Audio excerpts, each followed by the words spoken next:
Happy Cinco de Mayo 2024. I wish they had a Emiliano Zapata Day, even more than a Cinco de Mayo Day. If you're not familiar with Emiliano Zapata, highly recommend reading a biography on him. I think he was an honorable freedom fighter for sure. He wasn't interested in gaining political power, he just wanted to end the abuses by powers, by authorities that were exploiting and oppressing his community members. This talk, I wanted to just briefly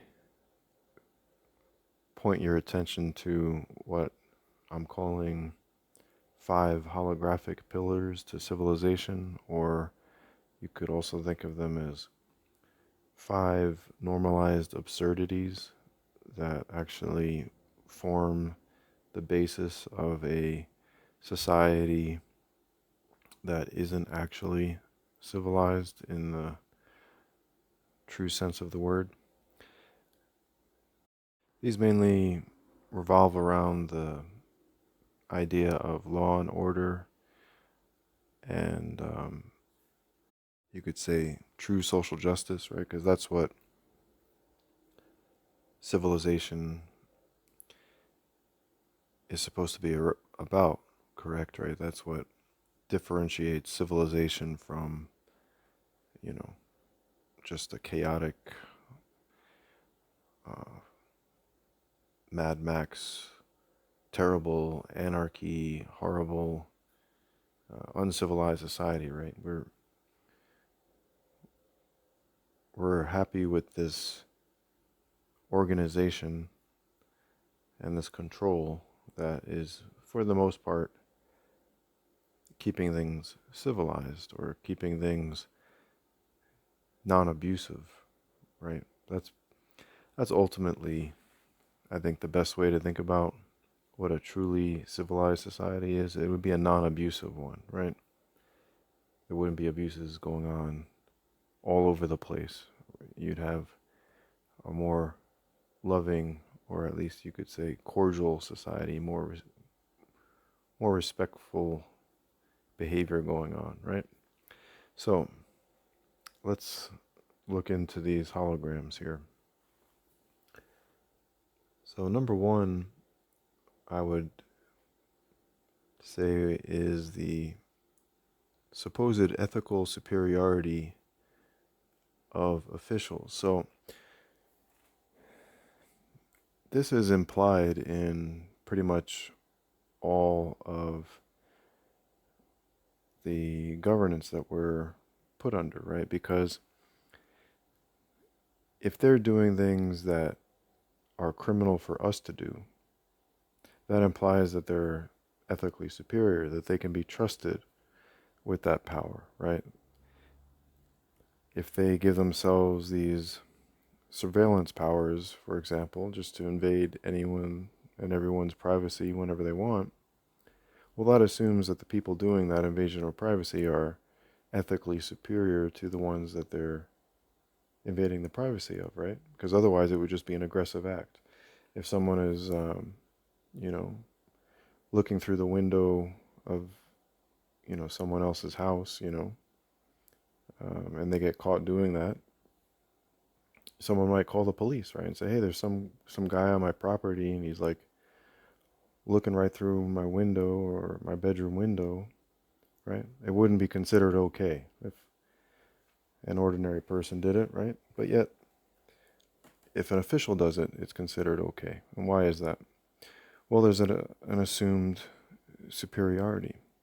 Same goes for what's called gun control, right? Gun control means gun monopolization by the state, right? So they come up with these bogus labels like assault weapons, and then they want to do an assault weapon ban. But that's only a ban for the population, not for them, right? They can have any and all weapons that they want. There's absolutely zero restriction on what weapons they can have, right? They can have an infinite number of the most powerful weapons in the universe, basically, right? But you can't have, an AR-15. So why does that hold any salt? Well, the only way that it could make any sense whatsoever is if they're somehow ethically superior, right? That they can be trusted with those weapons more than the ordinary person, right?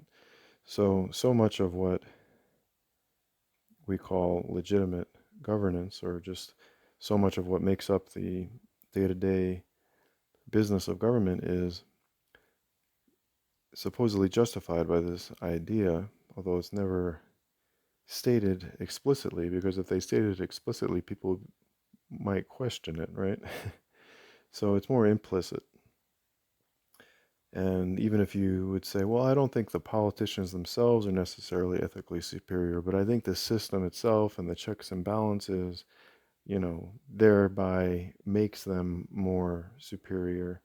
It's the law that is really confining them and making them um, more superior than just anyone else who um, isn't necessarily held in check by those laws, right? Once you start thinking it out loud, it doesn't even make sense, right? Because aren't we all supposedly equal under the law? So how could it be that they're under the same law as us, except all of these various policies show that it's not the same law, right? That they can do things that we can't do. So it just falls apart. You can realize it's hollow or holographic with just a bit of scrutiny. Another huge example, the fundamental example, being what's known as taxation. So um, the Constitution, signed by just under 40 people, think about that, 40 people. That's like a normal classroom size of folks, right? 40 people, these Federalists, as they call themselves, um, had this convention, signed on a document saying everyone within this territory on the planet Earth, um, starting now and for eternity, right? So basically, an infinite number of people, right, as long as the Earth goes on, will be subject to Article 1, Section 8, which states that we have the right to tax, meaning we have the right to um, have people pay us money, and if they don't pay us the money, we can commit further aggression against them. Um, there's no opt out. It's just you're born on this part of the planet, you pay us money. Didn't start taking. It didn't start with additionally taking it out, straight out of your paycheck, which is the income tax, you know, um, which really solidified in 1913 with the 16th Amendment. But the taxation began right away and intensified, and there was resistance. Shays' Rebellion and the Whiskey Rebellion in particular. Um, but the federal government had already become powerful enough to violently suppress any such resistance to that taxation. But that's a historical tangent there. I just wanted to focus more on the ethical principle here and point out that it would be illegal, or it would be criminal or unethical for you to just, with a bunch of friends, get together one day and write on a piece of paper, um, in this territory on a map, we're going to just draw some lines on a map, and everyone in that area, even though we haven't gotten the permission of all these people, they're going to have to start paying us money on the regular, and all their children and their children's children will have to do the same. And we're going to use that money for basically whatever we want. We'll we'll do some good things with it, but it's up to our discretion what the good is, and how we'll spend it and how much we're going to tax them. They're basically our subjects from here on in, because we just said so and wrote it down on a piece of paper. right? That wouldn't be legit for you or I to do that. Getting together with a couple dozen or so other folks. We couldn't do that ourselves. That wouldn't be legally binding, right? You couldn't just, uh, everyone can't just break out a map and start drawing lines around different areas and saying, "Oh, that's my territory." Okay, that's this huge, this 10,000 acres over here. Everyone who lives there and is born there, they're my taxpayers from now on, right? Obviously, isn't legit for us to do it. So then, why was it legit for them to do it? Well, I don't know. I guess they're somehow ethically superior to us, right? I guess these Federalists, including Alexander Hamilton, who I'm not a fan of at all. If you look into him, I don't see how he's such a saint whatsoever. Patrick Henry more so. I am a fan of him. But Patrick Henry was completely against Alexander Hamilton and the Federalist coup that basically hijacked the 1776 revolution and um, gave themselves the name Federalists, which was a communist tactic, right? Like the Bolsheviks, they uh, gave themselves a name that made them sound good. Communists will do that. They'll call themselves, they'll give themselves a name that like makes them sound like they're really, on the side of the people. The Federalists gave themselves the name the Federalists as if they were for a federation of free states, but they were actually for a centralized power. So, yeah, Patrick Henry was a true founding father of what we call, American freedom, the principles that we associate with the United States. But again, I don't want to go too much on a tangent, and let's just finish up number 1 of 5 there. Okay, number 2 um, is actually covered. I was saying number 2 being that abuse in the forms of things like extortion, surveillance, and disarmament as the means for social justice is absurd. Right, so the number one absurdity being the ethical superiority of officials, um, and just to make that even more clear, right? Like if you just look throughout history, all of these extremely unethical things, right? Genocide, democide, all of these horrors of war and torture and imprisonment of innocent people, and on and on and on, right? There's no evidence of their ethical superiority, is what I'm saying. From an objective standpoint, we don't have this track record of sainthood whatsoever. So that doesn't hold up. And then number 2, this idea that um, the abuse that they commit isn't really abuse, and somehow is actually the means of establishing social justice. That doesn't make sense either. It's also unethical to support it. It's not just unethical for them to carry out this fake goodness, but it's unethical for us to actually support it because it's used for countless unethical things. Right? It's an unethical practice to begin with. The extortion is, and then the extortion is used to carry out all these unethical practices. So it's not it's not good for us to support it, condone it, and go along with it. Okay, absurdity or holographic pillar number 3. This idea of political representation, right? It's pretty fascinating that in DC they still have the license plates that say no taxation without representation. But that's something to ponder, right? So all these uh, hologram pillars are just, think of them as food for thought. I hope you'll contemplate these issues more because they're normally never discussed whatsoever. So representation, like, does that actually make sense? Does it make sense for like a couple hundred people in Washington D.C.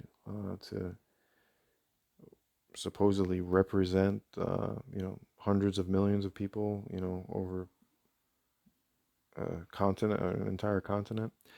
Like, even if their intentions were 100% pure, would that even be technically possible? Can Can a handful of people really represent hundreds of millions of individuals? Um, you know, on all of these various issues, like all of the decisions they making, all of the decisions that they make on what to do with the tax dollars that are collected, right? Voting for a candidate once every 4 years, or even a bit more often on a local level, that still doesn't guarantee any kind of representation, especially if you vote for the candidate that loses, right? So how does that work? How are you representative?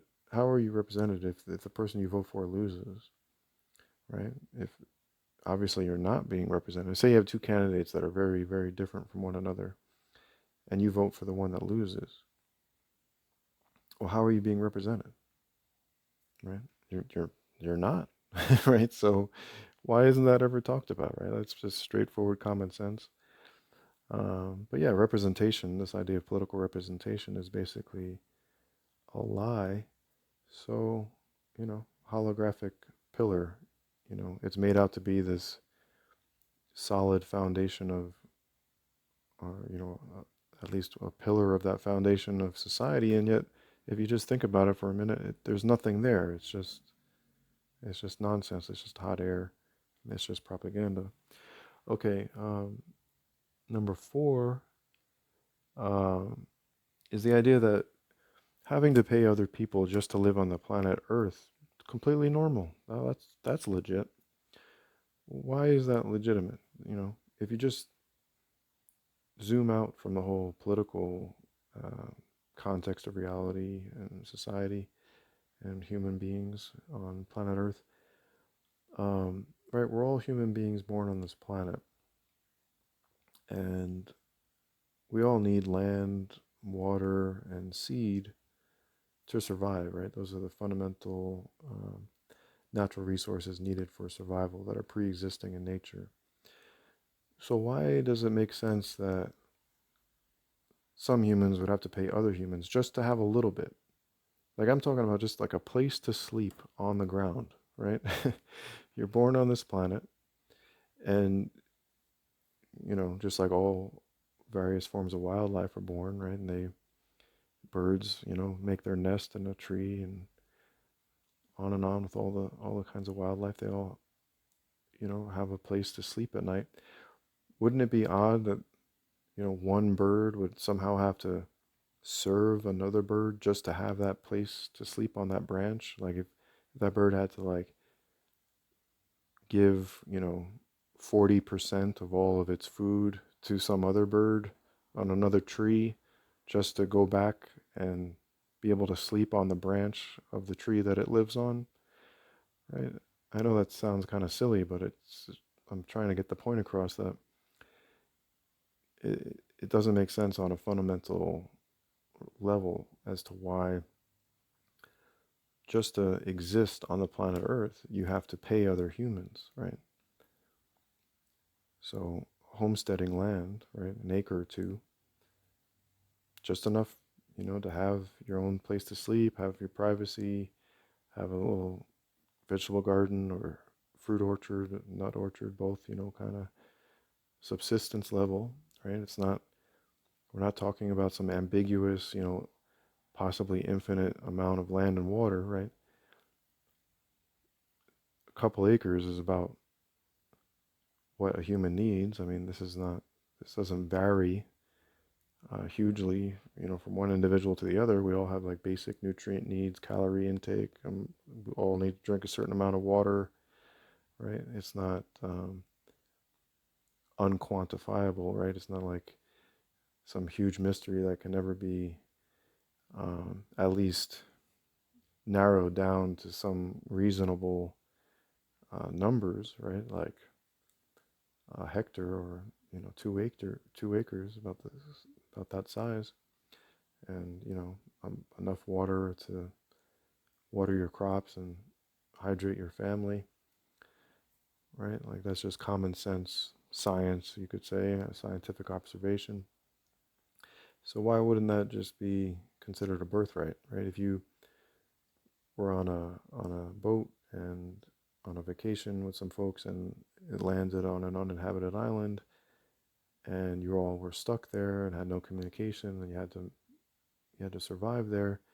It would make sense for everyone to share the fresh water and edible plants that are discovered on that island, right? Because they're pre-existing in nature and they exist and they're needed for survival, right? So it's just basic ethics, basic understanding of like what real social justice is, and yet it's completely absent from our modern society. It's not even talked about as it's not even on the radar of folks talking about social justice or environmental justice, right? So um, the supposed pillar of civilization that you need to not only be a taxpayer, but you got to pay just for a place to sleep on the planet and just to have enough water and plant food to survive. That even though it exists for free in nature, and you're a good person for paying up. Um, the idea of that being like a pillar or you know something that makes sense for a civilized society is actually absurd. It's actually holographic. It's actually propaganda or misinformation. So that's a huge one. I never hear really anybody ever talking about. Number five, I'd say, is the whole idea of like implicit or tacit consent. So, um, in the Declaration of Independence, it says that the powers of the government are just powers because of the consent of the governed. Have you ever thought much about what that consent um, is exactly? Right? Like, normally consent is like a verbal agreement, at least, or obviously a signed contract, right? Those are obvious, clear-cut examples of consent, right? You give someone basically a permission slip, right? You're giving consent. Absent signed contract or verbal consent, we don't normally say consent exists, right? And they try and say, well, it's like when you go to a restaurant, and you just sit down and,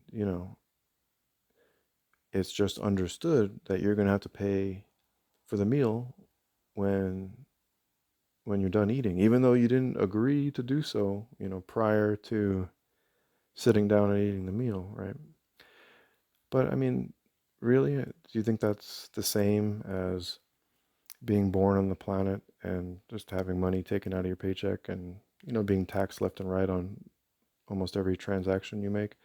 Is that the same as voluntarily going to a restaurant that everyone knows you gotta pay money for, to get the meal? Like, are we gonna really give them this restaurant analogy as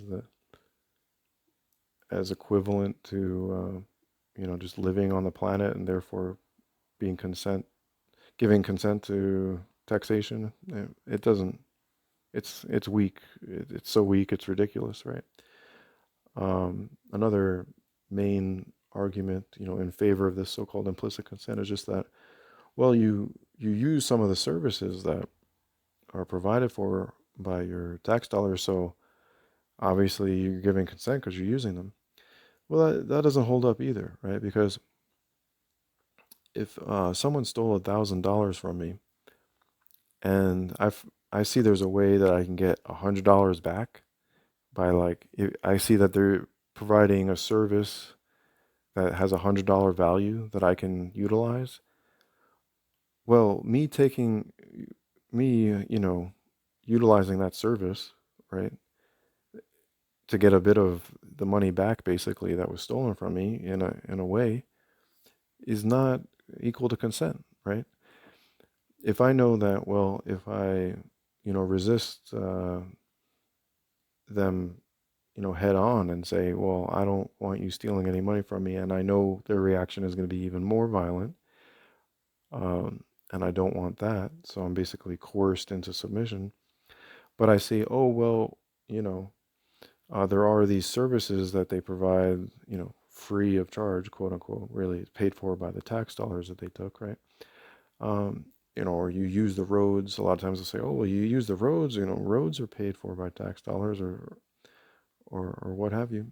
Um, Again, it's looking at it from a morally bankrupt position or just morally irrational position. You're sidestepping or just overlooking the first step in this relationship, which was the extortion, as if that's irrelevant. And then you trying to counterbalance that extortion or trying to cut your losses to whatever extent you can after being abused via extortion, therefore makes you complicit or, supposedly approving of the extortion in the first place. Like, that's not actually a legitimate argument. Like,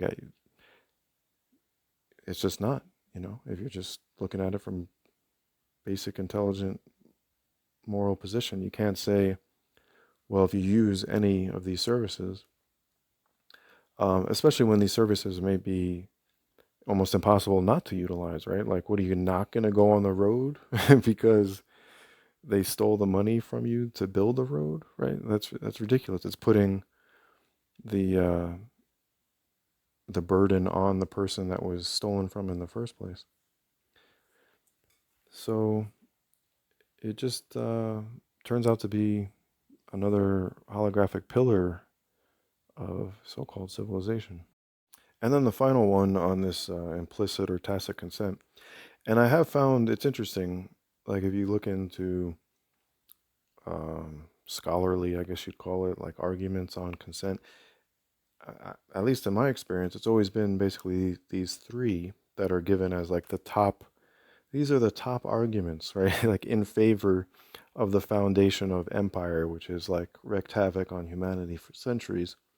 It's basically these three, right? This the restaurant analogy, or well, if you use anything that any service or whatnot that the money stolen from you in part funded, then it's legit. And then finally, the third one being, well, if you don't like it, you can leave. Which also just the slightest of scrutiny turns out to be absurd, right? Like, again, why is the burden on the person being abused? Why do they have to like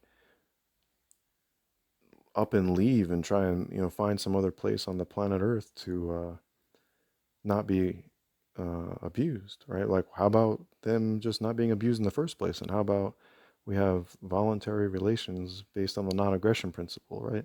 That would actually make sense to start with, rather than, well, you can run away. Why aren't you running away? Oh, you don't like being, extorted? Oh, well, you're free to run away to where exactly though? Like, where is this free land, where there isn't taxation going around? Like, last time I looked on a map, it's one country bordering another, right? there's no space between any of these countries that says like free land for those that don't want to be governed, right? So what are you talking about? You can leave where? To go to just another tax farm for humans, right? So it's just a totally garbage argument. Like, if you look back, was it Locke? You talk about like you go to the wilderness. What wilderness? Where what what part of the planet can you really go to and just pick out an acre, build a log cabin, and the government leaves you alone, right? There isn't any place like that. So um, they're just going to come after you, right? Because they're abusive controllers that want to exploit humanity in the name of making the world a better place, right? So it's just all bunk.